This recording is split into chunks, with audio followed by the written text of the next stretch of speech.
All right, guys, welcome back. It's Friday evening. It's another episode at the Tapping Football Podcast. You've got myself, Stevie Idiots. You've got the other two regular hosts. I'm gonna hand over to Dan first, and then I'm gonna pass over to Toby, who is currently at loggerheads with me. I think Toby's at loggerheads with everyone. To be honest, he's clearly got a stick up his bum about this manager, and he's not happy with the result or the way the team played. When it was you 5 months ago with Emery, you had all the excuses under the sun, but with this Mourinho guy, you refuse to see his flaws. So shut up. Let's just get into the podcast. Let's get into the podcast. All right. Well, we've got a number of guests for you today.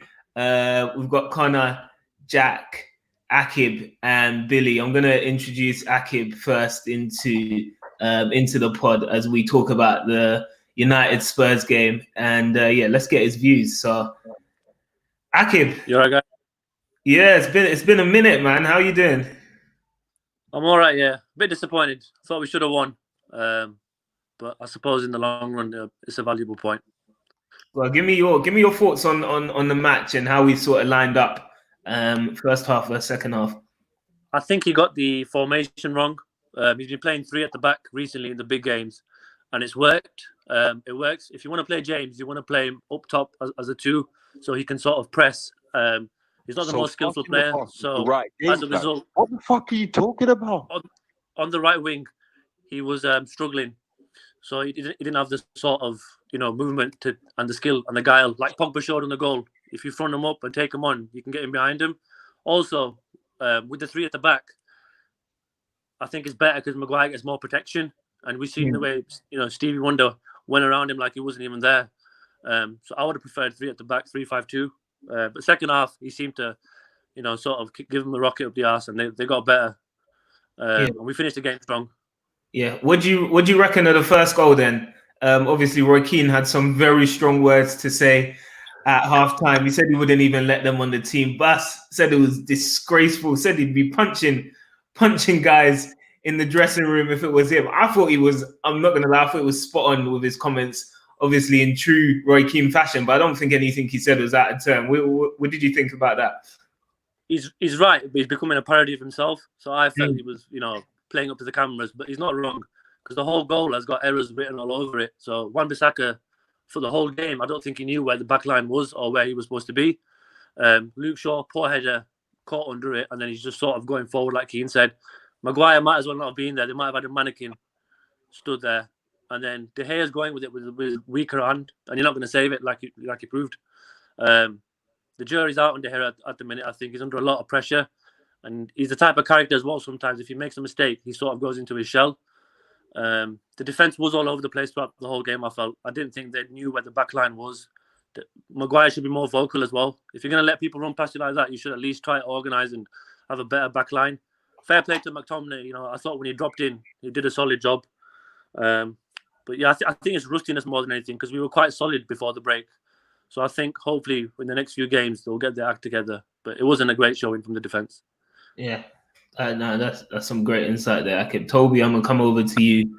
Obviously, you seem very dispirited at the minute. What's your views?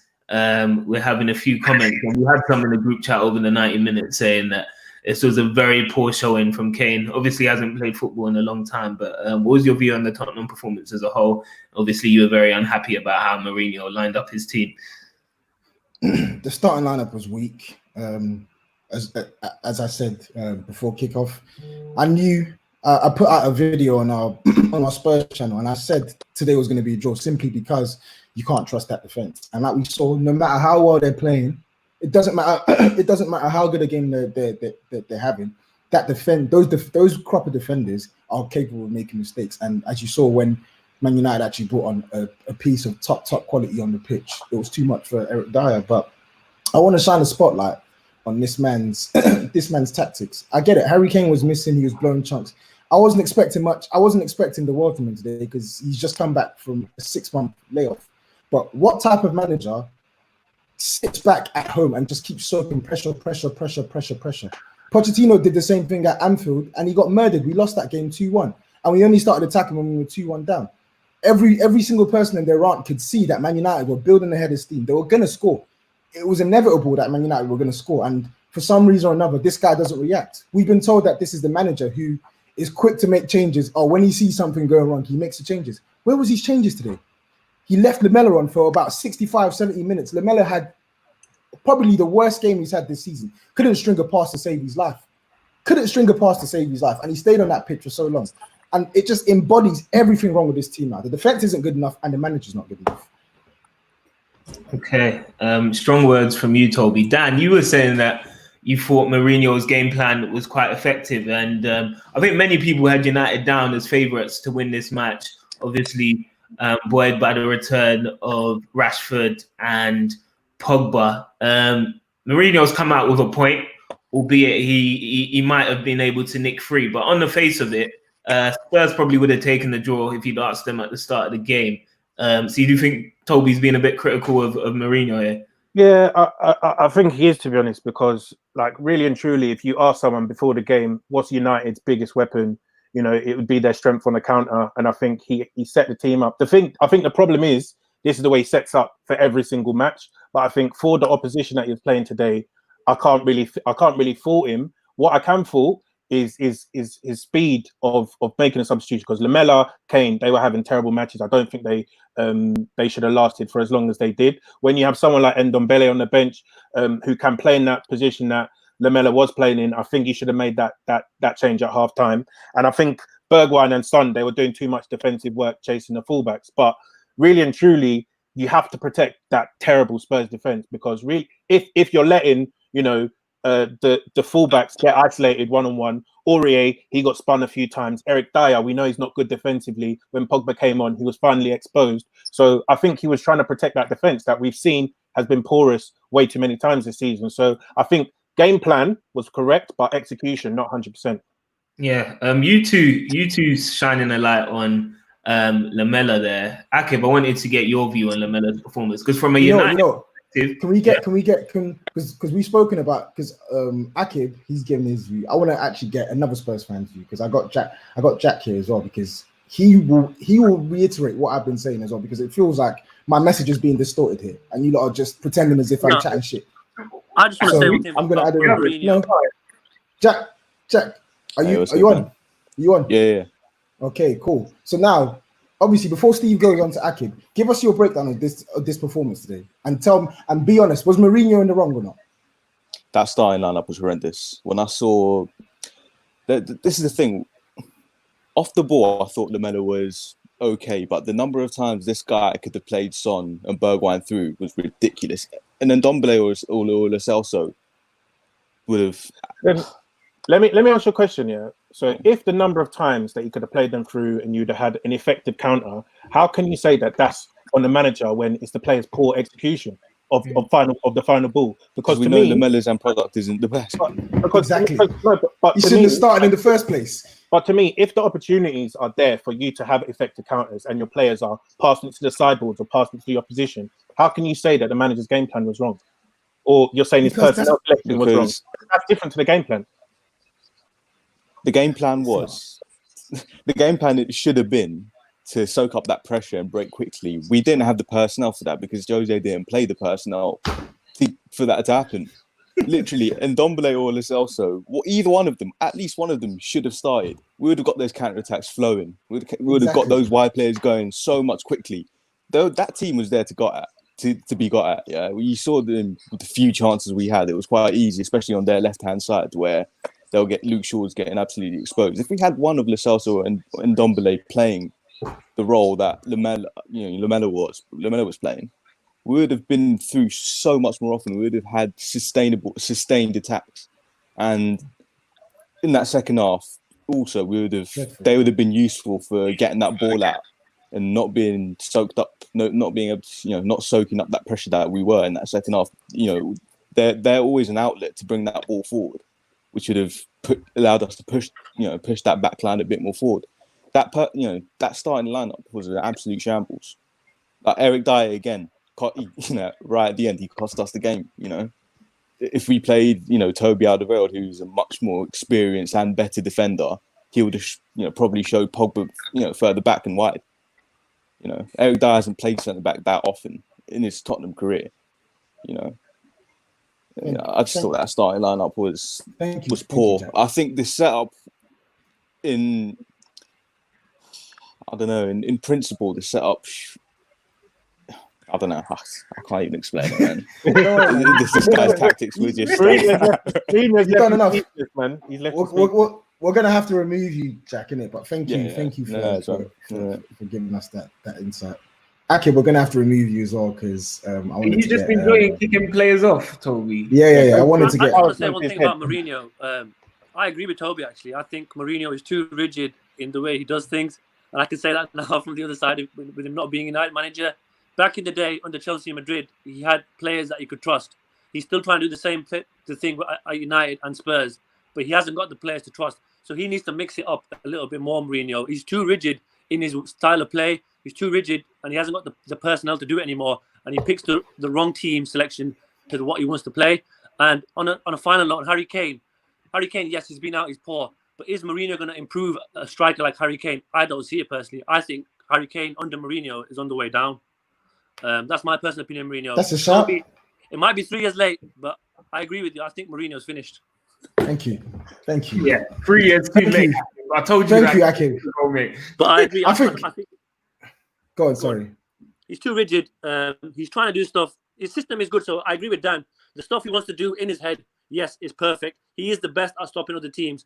But you can only do that when you've got the highest caliber of player, like he did at Chelsea, like he did at Madrid, like he did at Inter, when you've got the right personnel. He's too rigid now. He's trying to do stuff with B-Tech players. No offense to Spurs or United players, but they're not on the level of the Drogbas of this world and the Essiens of this world and the people like Pepe that will follow his instruction to the T. They have got errors in them. So as a manager, he has to adapt and he has to have different styles of play. He can't keep going out there, keep parking the bus in top 6 games. I mean, I can't remember. I think he beat City a month ago before the break. But You're terrible. But you were terrible on the day. Yeah, you were lucky. You rode your luck. He doesn't. Back in the day, he was a guaranteed surefire. He will get you the big match win. Now he's just not that. Now he's hanging on for dear life against Ole Gunnar Solskjaer. And tactically, he's superior to Solskjaer, but I don't think, I think he's finished, in other words. Yeah. Thanks, Aki, man. I think Steve, I wanted to bring on Mike and Frimpong as well. I think this will be interesting as well, guys. What are you not saying? Why are you always charged, man? Are you not happy? What's wrong? I'm not. You know what? I said it on our podcast earlier in the week. I said United, we've been inconsistent over the course of the season. We haven't strung 3 wins back to back. So to be honest, I'm not surprised we didn't win. I wasn't expecting us to win just because we've had that inconsistency. But I thought Ole's lineup was incorrect, as Akib was saying, man. James should not be starting in top 6 games, man. He's got nothing. I thought in the 3 months he would have learned a step over or a drag back or something. Mate, he shouldn't be starting for any top 10 team. Period. Yeah. He is a bottom tier.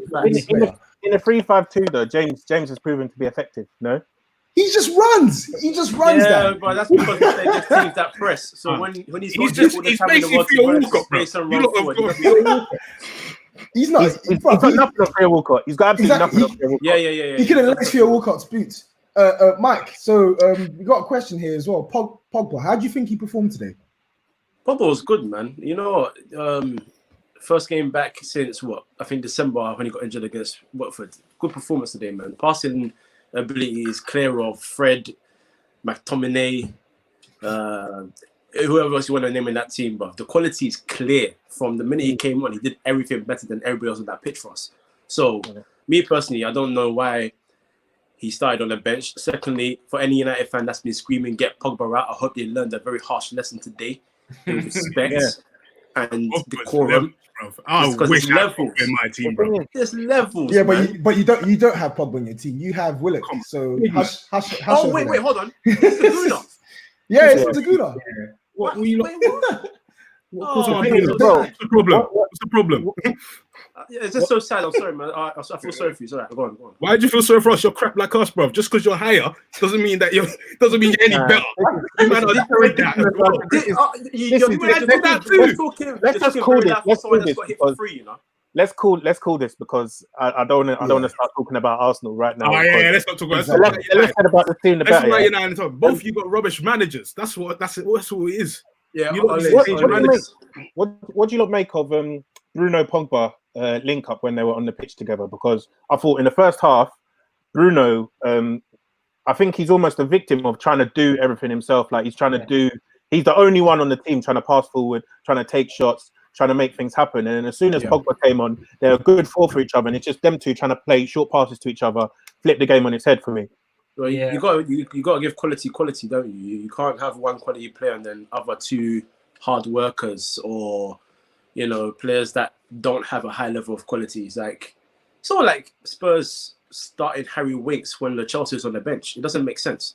You know what I mean? You got to play your quality with quality. Let's chill. I get your point. No, I get your point. Iron sharpens iron, but Harry Winks and Sissoko today was sound. And if anything, Sissoko today vindicated the point I've been making all season that this guy should just be played deeper, do simple, basic jobs, stop the team from breaking. And he was good today.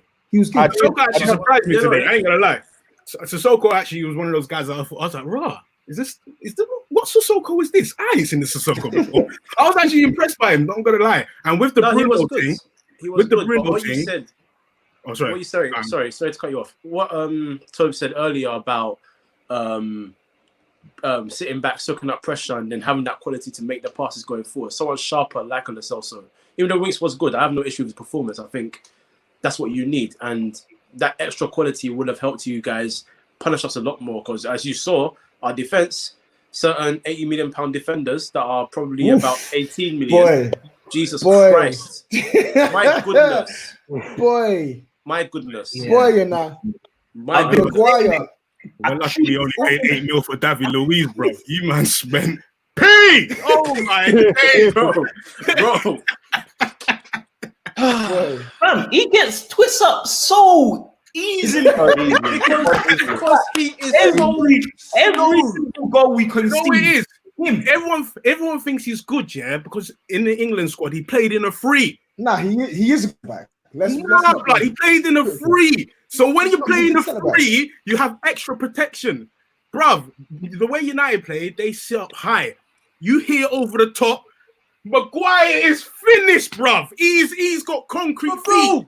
Bro, this wasn't even over the top. The guy's approaching you. Position yourself properly. The guy turns like a ferry. He's embarrassing. It's embarrassing.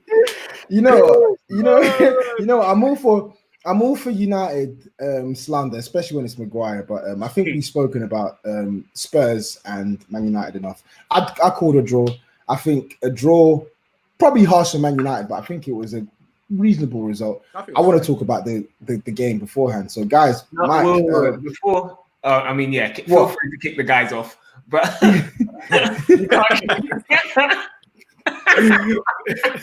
I'm gonna take so much pleasure kicking Frimpong off. Nah, do your things, man. I got KFC here. I need to eat it. Enjoy, man. Later, Mike. Go on.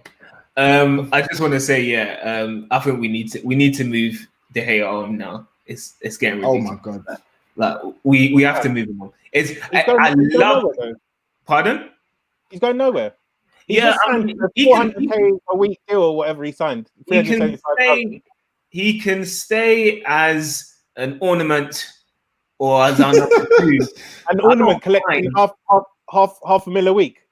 I don't mind. That's what you lot are doing, and you lot haven't. And look at the issues that we're having with this guy. Yeah, but the thing is, De Gea has actually been loyal to our club. I don't care if he's on a high salary because what he's done for us in previous years gone by, like I can never fault him. But now he's legit causing us as many problems as Tim Howard was.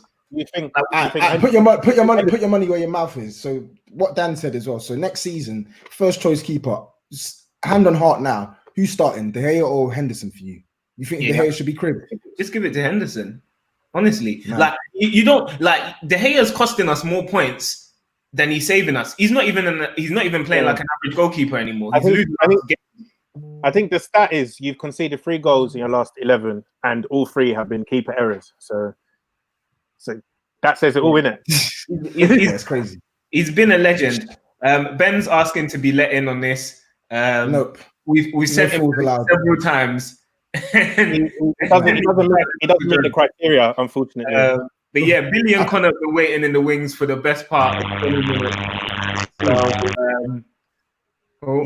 Toby's cutting off straight away because it doesn't sound. Billy doesn't sound. Oh, yeah. You might have to message him, Toby, offline. But obviously, Norwich played Southampton earlier. Norwich absolutely packed away by Southampton. My man Danny Ings on the score sheet again. Connor, welcome to the Tapping podcast. You want to give a little introduction about yourself and who you support? Yeah, thank you very much for having me on. Connor, I support Southampton, so good mood today, which I wasn't expecting, if I'm honest. But yeah. Well, were you not expecting to win against Norwich then? Norwich, come on. No. When you support Southampton, you learn when to pick your battles. And I think the last 5 games have been won by the home team against Norwich. So we were expecting them to put up a bit of a fight, having the refresh, thinking they were going to come out the traps ready to go. And they didn't really, but neither did we. We were awful for the first 20. So chuffed in the end. Oh, no, still going. Fix your audio, man. Fix your audio. Connor, what I was going to say is on Southampton, I was shocked that you wouldn't have tipped yourselves to win today, because obviously now, even before this game, you lot had one of the best home records in the league, and now after winning today, you got the 5th best. Away record in the league. You got the 5th best away record in the league. Danny Ings, 15 goals this season as well. Norwich, they can't defend. No organisation in their team as well. So I'm shocked that you think that you wouldn't go there and win. Yeah, all those things you threw at Norwich, you can throw at us as well sometimes, can't you? So, you look at that defence, you got Valerie, who, God bless him, how he got a clean sheet today, I'll never know. Because he tried his terrible. Best to ruin it. Yeah, he did. We're dealing with Bednarak and Stevens, and Bednarak looks good when you see the little YouTube compilations of him making last-ditch tackles, but he makes them because he's dodgy. He's recovering from his own mistakes sometimes. So we've definitely got some times in us where we can throw games away, which you've just seen throughout the season. But at the end of the day, 3-0, cannot complain. That's probably us safe now. We're actually closer to United than relegation at the moment. So I'm happy with that. Yeah. What do you make of obviously Hojbjerg's been stripped of the captaincy? I didn't get to watch the game today, so I don't know who captained the side. But what do you make of that? And how big a loss is he going to be to your side next season? It's James Ward-Prowse captain the side, which is the obvious replacement, really, him or Ings. But Prowse has been there for 15 odd years, so it had to be. Hojbjerg, good player, exactly what we need in there, really, in Ralph's style. Runs around a lot, tackles, plays simple passes. I wouldn't say he's irreplaceable, but I also wouldn't say he'll make any of the top 6 teams better, which is where he seems to want to go. But thank you. and thank you, Toby. No one else is. Dan, I was talking to Dan about it earlier on this week. This is what I was saying. I 100% agreed with your point. I think oh, did you? Sorry. Yeah.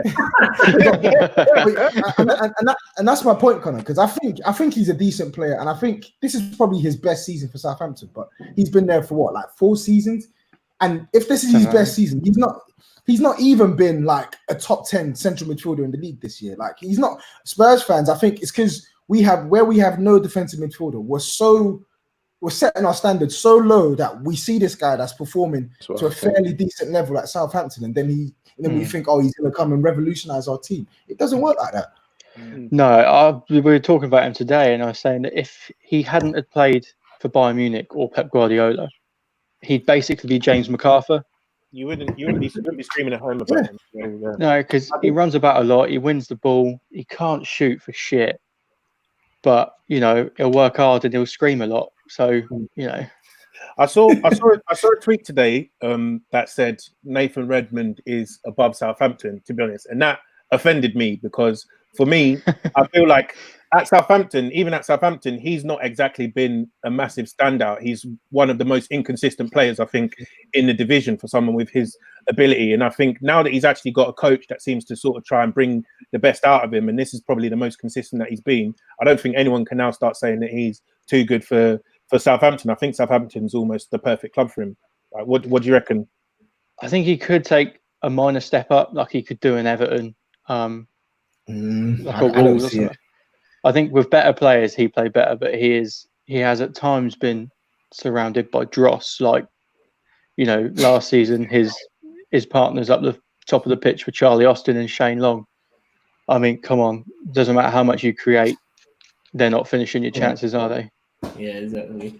We've been trying to get Billy in for ages because I want to actually talk about Norwich because they're basically as good as gone. Like, yeah, I mean.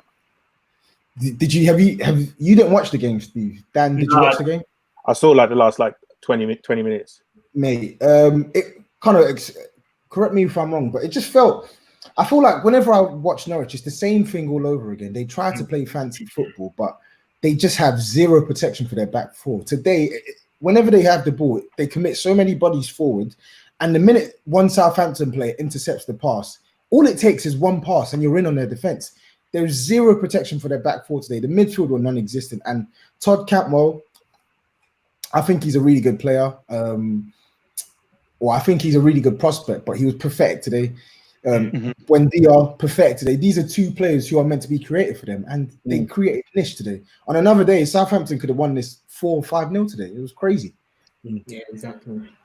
Yeah, they have this habit of trying to be. Remember when Swansea came up and they played the lovely football and did pretty well in that season? It feels like some teams that come up now trying to emulate that, and they just can't.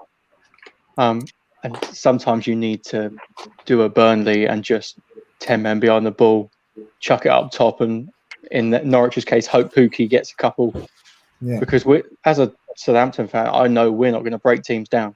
We just don't do it. We play on the counter. So if Norwich had just played a little bit more savvy, then they might have got something out of that. Honestly, though, it's like it's not even about having to be a Burnley, but just have some sort of emphasis on defending your goal. Like Norwich is like, oh, everyone's talking up Daniel Farke, being like, oh yeah, they like to play their way. But at the end of the day, football's about scoring and also not conceding as well. Because literally every single game that they play, they start 2-0 down, pretty much. Like you should come if you're playing against another team, who could potentially also be relegated. There's no reason for you to be losing that 3-0, and they'll lose 3-0 to anyone in this division, all 19 teams, and you won't be surprised. I think it's a disgrace. You look at them, 3 of their 4 defenders. I think they played. Who did they defend? Aarons, Godfrey, Closer, and Jamal Lewis. Yeah. So 3 of those, in Godfrey, Aarons, and Jamal Lewis, are 3 players that people think highly of and think are going to go on to bigger and better things, but on performances like that, it's a bit too much hype, isn't it? Yeah. Connor, we've got a question about Djenepo here. What's your thoughts on him? Needs time, needs minutes. Keeps getting niggly injuries. He'll get there. It's so easy and lazy to compare him to Mane, but it was the same process. That they came from a league which wasn't as physical, wasn't as quick, and kept getting little hamstring injuries and calf injuries when they're trying to shoot and stuff like that. And that's been a problem for Djenepo recently. But when he gets fit and his physicality is there, he will be a very, very good player. Another one which won't be here long when he starts showing some form. Cool. No. Cool. Well, with the 1 minute or so that we have left before the half an hour is up. Roy Keane. Spot on though. I've said it twice on this pod already. I thought he was absolutely spot on with what he said. I feel like he's the only pundit who actually has like balls. Like obviously Carragher sometimes he packs a punch, but like Roy Keane, he spits it from the heart. Like I'm telling the way you, he was talking about De Gea, he said De Gea's overrated, Maguire 80 million, and he can't even defend on a basic level. He tore into all of them. And he said that if he's only going to social, he'd have to be going mad in the changing room. He said he'd try punch up De Gea in half time, yeah? Which I don't know. Like I get him. I like the fact that he doesn't hold back and stuff. But honestly, today I feel like he just sniffed a few lines or something before he'd gone on the air, because he was talking at like 100 mile an hour. Literally, he didn't know which player he wanted to savage first. His hair from a fan perspective. Yeah. His hair was like sparking up as well. He was charged. Everyone didn't know how to respond with him. But no, I mean, after conceding that goal, that was very, very poor by United. Toby, before we close off, where do you think Spurs are finishing this season? We're finishing sixth. We're not getting but today was not a chance for Champions League. Champions League was done back in January, February. Today was to try and hope for a chance at getting to that fifth spot. But Man United are going to finish above. We're finishing sixth this season. Cool. Dan, who do you think's finishing in the top 4 spot? I think it's going to be between United and Chelsea. I'd probably say I've not seen Chelsea play, but back after this like quarantine break, so I don't really know how they're going to do. I think with Pogba back for United, they're just going to be too strong, and I think their running's not too bad. So I think United can sneak that 4th place. Yeah, and Connor, finally from you, where do you think Southampton are going to finish? Joke, no one cares. I'll